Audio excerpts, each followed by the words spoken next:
Gold trusted gold buyers. మీరు తాకట్టు పెట్టిన బంగారాన్ని విడిపించి ఈ రోజు ఉన్న మార్కెట్ ధరకు కొనబడను. ప్రతి సంవత్సరం లాగానే ఈ సంవత్సరం కూడా జరగబోయే శ్రీరామనవమి పోటీలను మన ఊరి సర్పంచ్ గారు ప్రారంభిస్తారు.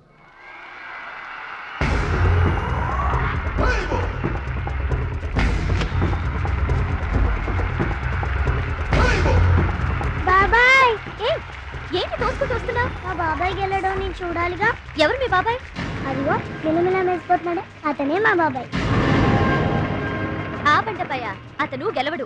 అదిగో సన్నగా ఉన్నాడే మా అన్నయ్య, అతనే గెలుస్తాడు. గాజ్ బెంక్ లో ఉన్నాడు, వాడేం గెలుస్తాడు? మా బాబాయ్ గెలుస్తాడు. లేదు, మా అన్నయ్య గెలుస్తాడు. మా బాబాయ్ గెలుస్తాడు. మా అన్నయ్య గెలుస్తాడు. అలాగా? మీ అన్నయ్య గెలుస్తాడా? సరే. ఎక్కడికి? దేవుడికి దండం పెట్టుకోవాలని. ఏమని? ఈసారి మళ్ళీ మీరు పడవెక్కినప్పుడు దానికి చిల్లు పడి మీరందరు గోదావరిలో మునిపోవాలి. అమ్మో, ఇలా కూడా దండం పెట్టుకుంటారా?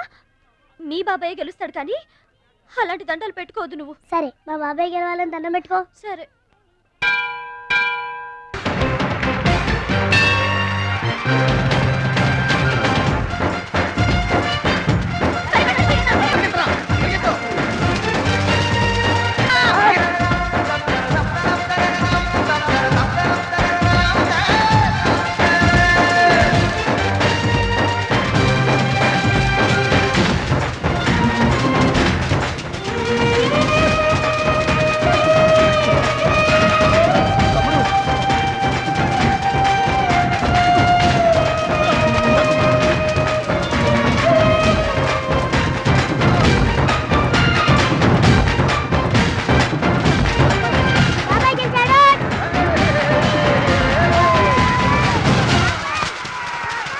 అయితే ఏంటి ఇప్పుడు? ఆడి గుండె జబ్బొస్తే నేను డబ్బులు ఇయ్యాలా? మీరిచ్చేదే ఉంది బాబాయ్, మా పొలం ఉంది కదా, అది అమ్మి. ఆహా, అమ్మి డబ్బు ఒట్టుకుపోదామని వచ్చావన్నమాట. మా తల్లే, వాటాలు పనిచేయడానికి మీ 5 పూచు పుల్ల కూడా లేదు ఇక్కడ. మా అమ్మ నాన్న వాడిని డిగ్రీ దాకా చదివించారు, అది గుర్తుంచుకోండి.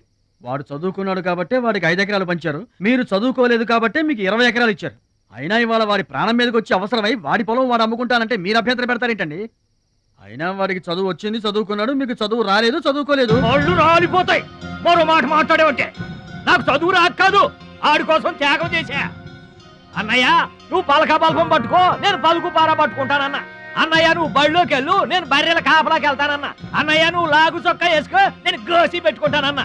ఇలా ఆడి కోసం త్యాగాలు చేయబెట్టాడు, చదువుకొని గొప్పడు అయిపోయాడు. ఇంకా ఆడి కోసం త్యాగాలు చేసి నా పెళ్ళం పిల్ల రోడ్ల మీద అడుక్కు తినమంటావా?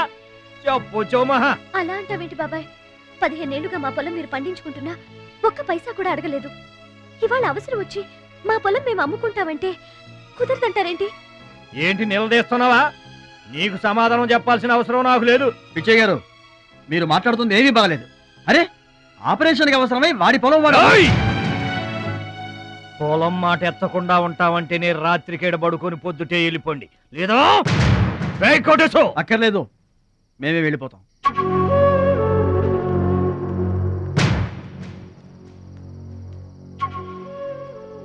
మీరేం బాధపడకండి, ఊరేం గొడ్డుపోలేదు.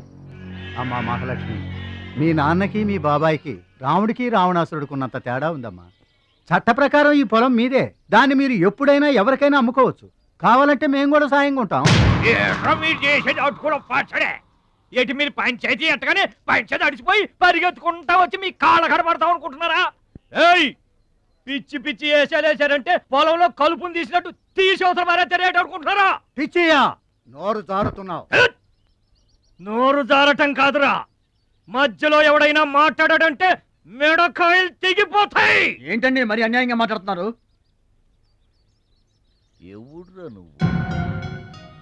ఎవడ్రా నువ్వు? ఇది మాకు సంబంధించిన విషయం, మధ్యలో మాట్లాడటానికి ఎవడివిరా నువ్వు? మీరు మర్యాద లేకుండా మాట్లాడుతున్నారు. మర్యాద ఎక్కువ ఇచ్చాను కాబట్టే ఇంకా ఈ ఊళ్ళో ఉన్నారు. మళ్ళీ మర్యాదగా చెబుతున్నాను, గోదావరి దాటి అవతలకి వెళ్ళిపోండి, లేకపోతే గోదట్టు కలిపేస్తా. పిచ్చయ్య గారు, మేము ఊరు వచ్చింది పొలం అమ్మి డబ్బు తీసుకెళ్ళడానికి, ఆ పని కాకుండా కదలం.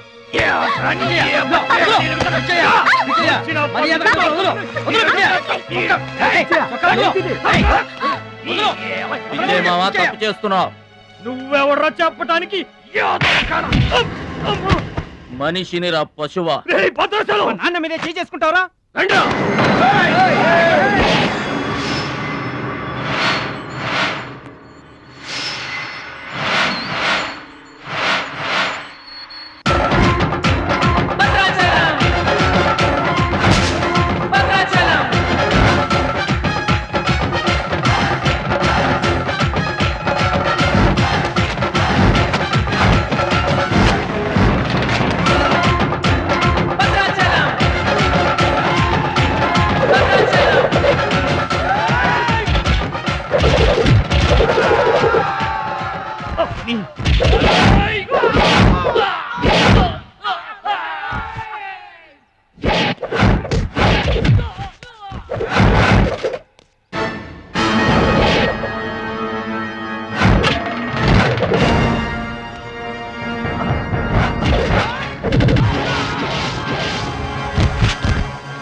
మావయ్య, నాన్నగారికి కావాల్సిన మనిషి దొరికాడు.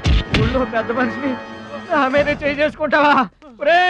ఒరే భద్రాచలం, నీ అంతు చూస్తాను రే. చూసారులే పొండ్రా, మొదలే చూడలేదు, నా అంతేం చూస్తారు? ఇంత గొడవ జరిగిన తర్వాత ఇక మా పొలం ఎవరు కొంటారు? ఎవరూ కొనకపోతే నేను కొంటానమ్మా. చుబ్బలు కొంటావా? పిడి కావాలా? నీకు ఏది కావాలి? వారం తిరగకుండా మీ డబ్బులు మీ చేతిలో ఉంటాయి. ఉంటానండి. ప్రెసిడెంట్ గారు డబ్బిచ్చి నిన్నే హైదరాబాద్ పంపిస్తాన్నారయ్యా. నేను హైదరాబాద్ రావటం ఏంటి, ఊరుకోండి. ఏంటమ్మాయి గారు మీరు కంగారు పడుతున్నారు? ఆపరేషన్ చక్కగా జరుగుతుంది, మీ నాన్నగారు 100 ఏళ్ళు చల్లగుంటారు. ఏంటండి తప్పు మాట్లాడేనా? భద్రాచలం, అసలు నీ గురించి నువ్వెప్పుడైనా ఆలోచించుకున్నావా? ఆలోచించుకోవడానికి ఇంకేముంటుందండి? కష్టపడి పని చేయడం, కడుపు నిండా తినడం, ఏళ్ళకి తొంగోవడం, అంతేనా? అంతకు మించి ఇంకేముంటుందండి? ఉంది. నీలో నీకే తెలియని ఒక గొప్ప కళ ఉంది. నీకోసం ఎదురు చూసే ప్రపంచం ఒకటి ఉంది. ఒట్టండి, ఒక్క ముక్క అర్థం కాలేదండి. ఇందులో అర్థం కాకపోవడానికి ఏముందయ్యా? చూడు, నీళ్లలో మునిగిపోతున్న పడవను కాపాడి ఒడ్డుకు లాక్కొస్తుంటే నీలో సంజీవని పర్వతం మోసుకొస్తున్న హనుమంతుడు కనిపించాడు. పంచాయతీలో అంతమందిని చితకబాదేస్తుంటే కొండల్ని పిండి చేస్తున్న భీముడు నీలో కనిపించాడు. చూడు భద్రాచలం, ఇన్నాళ్లుగా నీలాంటి వాడి కోసమే వాళ్ళ నాన్నగారు వెతుకుతున్నారయ్యా. నువ్వు వాళ్ళ నాన్నగారి చేతిలో పడితే టైకొండో ఛాంపియన్ అవుతావు. తాయికొండ? టైక్వాండో. భద్రాచలం కొండ తప్పితే నాకు ఇంకొక కొండ తెలియదండి బాబు. అందుకే నువ్వు తెలుసుకోవాలి. నువ్వు హైదరాబాద్ రావాలి. నమస్కారం అండి, నా బతుకు నన్ను బతకనియండి. ఈ ఊరు, ఈ ఏరు, మా వాళ్ళు, మా పొలం, ఇవి చాలండి నాకు. చూడండి, గోదారమ్మ గడప దాటి నేను ఎక్కడికి రానండి. నువ్వు రావాలి. ఎస్, సూర్యుడు తాను ఉదయించిన చోటే ఉండిపోతానంటే లోకంలో వెళ్తురుంటుందా? కాబట్టి నువ్వు రావాలి, నువ్వు రావాలి, నువ్వు రావాలి.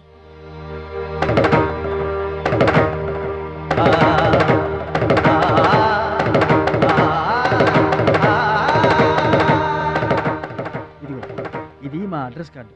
నువ్వు ఎప్పుడైనా రావచ్చు. ఏమా బయలుదేరదాం?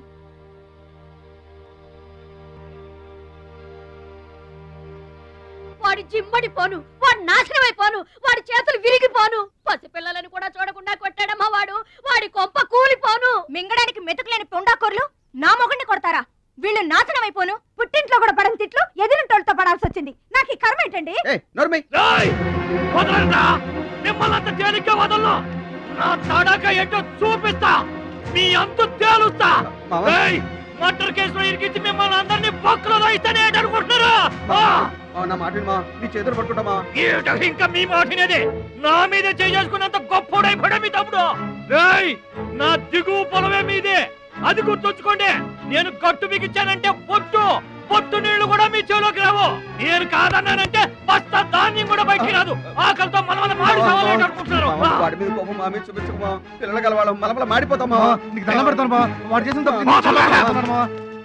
సావగొట్టి చెవులు పోయటం అంటే ఇదే. ఆడు కాళ్ళు ఎరగొట్టమును, మీరు కాళ్ళు పట్టుకొని బతుకులాటమునా? ఏటని ఈ అబ్బా నాటకాలు ఆడుతున్నారా?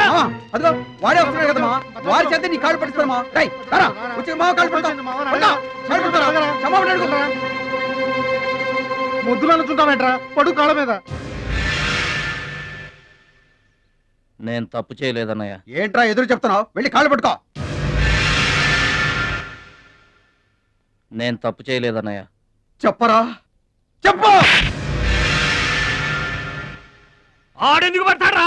ఆడు పడ్డా మీరు ఏమీ అయినా పడవద్దు. మొత్తం అందరూ కట్టుకొని ఈదిని పడుతురు గాని. ఏమయ్యా, మమ్మల్ని ఇట్ట బతకనివా? ఇన్నాళ్ళు మా రెక్కల ముక్కలయ్యేలా వండి పెడితే మాకు మంచి పేరే తెచ్చిపెట్టావు. కొంచెడు బియ్యం వండి పెడితే కొంచెమైనా ఉంచకుండా దున్నపోతలా తింటాడు. అయినా మా బిడ్డే కదా అని ఊరుకున్నాం.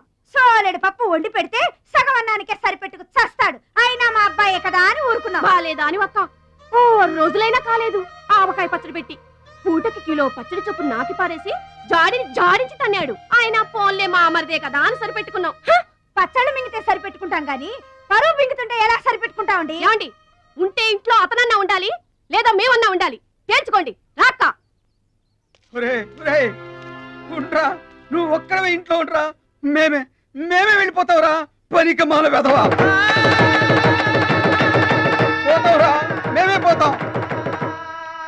ఆగండి అన్నయ్య, నేనే వెళ్ళిపోతాను.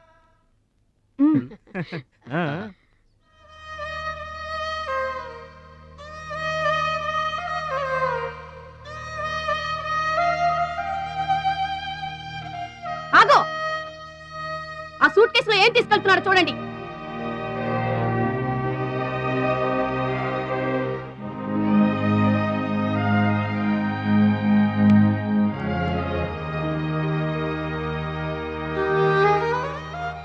అన్నయ్య,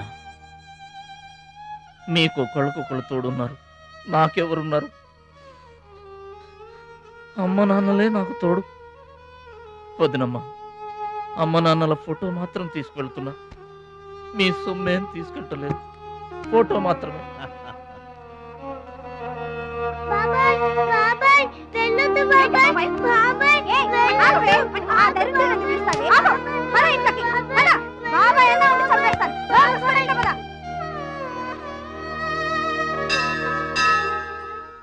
చిట్టమ్మ, నా కోసం ఎవ్వరూ రాకపోయినా నువ్వు వస్తావని నాకు తెలుసు, అందుకే ఇక్కడ కూర్చున్నా. ఎక్కడికి వెళ్తున్నావు చిన్నాన్న? పట్నానికమ్మా. నీ దగ్గర డబ్బులున్నాయా? నా దగ్గర డబ్బులు లేవమ్మా. పట్నం వెళ్తున్నానుగా, బోల్డ్ అని డబ్బులు తెచ్చిస్తా నీకు. ముందు వెళ్ళడానికి లేవు గానీ వచ్చిన తర్వాత ఇస్తాడంట పెద్ద.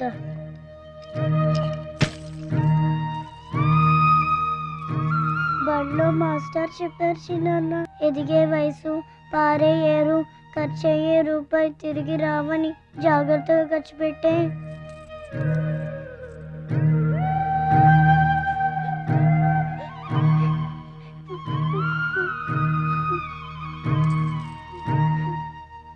పట్నం నుండి నీకేం తీసుకురాను? మంచి పేరు తీసుకురా. ఈ ఊర్లో అందరు నేను మంచోడు అంటారుగా, అలాగే పట్నంలో కూడా అందరి చేత మంచివాడు అనిపించుకోవాలి. మా అమ్మ నాన్నలు కూడా నేను చాలా మంచివాడు అనాలి, సరేనా? గేదె పాలంత స్వచ్ఛమైన మనసు అనేది నీకంతా మంచి జరిగింది. మంచోడికి లోకంలో అంతా మంచి జరుగుద్ది, నీకేం భయం లేదు. నీకు అక్కడ ఏ ఇబ్బంది వచ్చినా వెనక ముందు చూడకుండా వచ్చేసేయ్.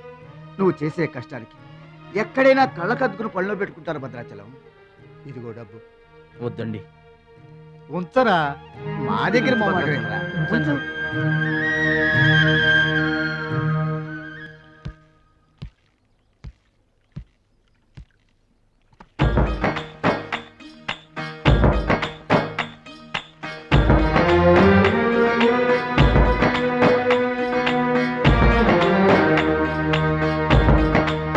భద్రాచలం అని ఒక కేకేస్తే చాలు, మెరుపల్లే వచ్చేవాడు, ఓ మాయల్లే వచ్చేవాడు, వచ్చి మమ్మల్ని కాపాడేవాడు.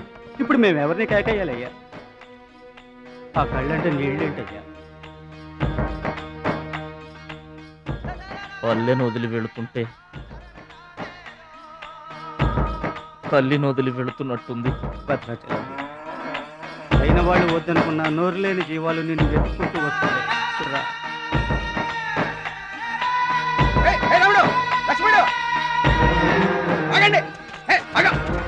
రాముడు, లక్ష్మణుడు, బాబాయ్.